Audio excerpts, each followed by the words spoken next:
Hi everybody, it's Dr. 𝙤𝙧𝙤𝙤 from Rhythm of Life Chiropractic in Franklin, Wisconsin. And today I want to talk to you about how stress can impact the health of a growing baby's brain. Even under the best of circumstances, growing up can be stressful.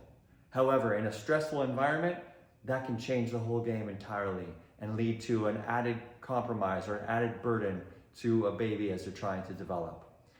Dr. Bruce Lipton, who is a cellular biologist, is quoted as saying that you cannot be in both growth and protection at the same time. Think about it. If you're in fight or flight, if you're trying to save your life, you can't be building something. And if you're building something, you can't be optimally protecting yourself.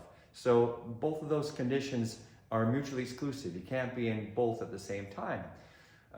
He refers to there being two conditions in the body, one being open and one being closed.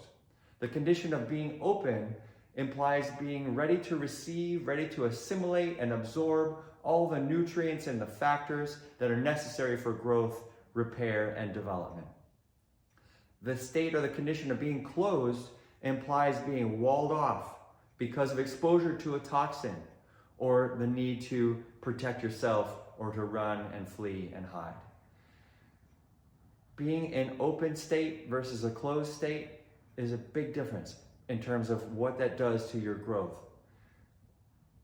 The body responds to that open state or that state of growth by being open, by allowing that blood flow to go to all the organs of digestion, the immune system, and all the viscera in the abdominal cavity. When we're in a closed state, when we're exposed to stress, the body needs to send that blood, send those resources out to the extremities. So all that nutrient-rich blood with the oxygen and the glucose and the fuel that we need in order to make the muscles work, in order to fight or flee, goes out to the extremities, and the blood flow and the nutrients gets shut down to those visceral organs, all the ones that are necessary for us to grow and maintain our health. There's also a change in terms of how the blood flows to the brain in the presence of a stressor. If we're in fight or flight, the blood flow to the part of the brain called the prefrontal cortex gets shut down. The prefrontal cortex is where we do all of our concentrating, all of our deep thought. In the presence of a stressor or in fight or flight, we don't need to sit there and contemplate our existence, our philosophy. We need to react quickly. So what the body does very intelligently is sends that blood, instead of to the area of concentration, it sends that blood to the part of the brain called the hindbrain.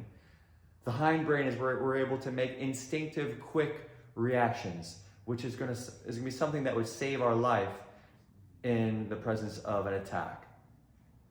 This is something that we can handle if we're doing it for a moment, like a stressor like an attack from an animal, like a saber-toothed tiger way back in caveman days. That might last for minutes or maybe hours. Never been in one of those attacks, but if you think about it, three things are going to happen.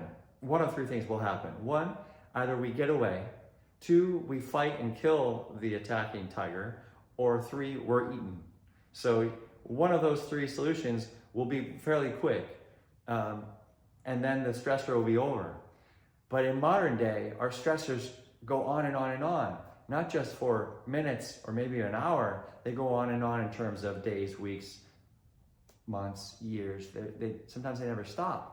And from day to day, they can go higher and lower, but often they're at an average level of stress that keeps us all in this fight or flight condition perpetually. That can affect our growth, our repair, and our ability to develop. And for a baby, if the baby's growing up in that high stress environment, then that can also affect their brain's development because they're shifting into that fight or flight physiology in their brain, in their body as well. Chiropractic care has been shown to reduce the hormones of stress. These hormones are called catecholamines, and they're produced by the adrenal glands. If we're able to lower those stress hormones, it is also likely that we're able to help improve the function of the body and help it better adapt to that stressful environment. If that's the case, then we are able to help that baby to better adapt to their environment and hopefully help them to grow and develop to a greater level of potential and greater level of function.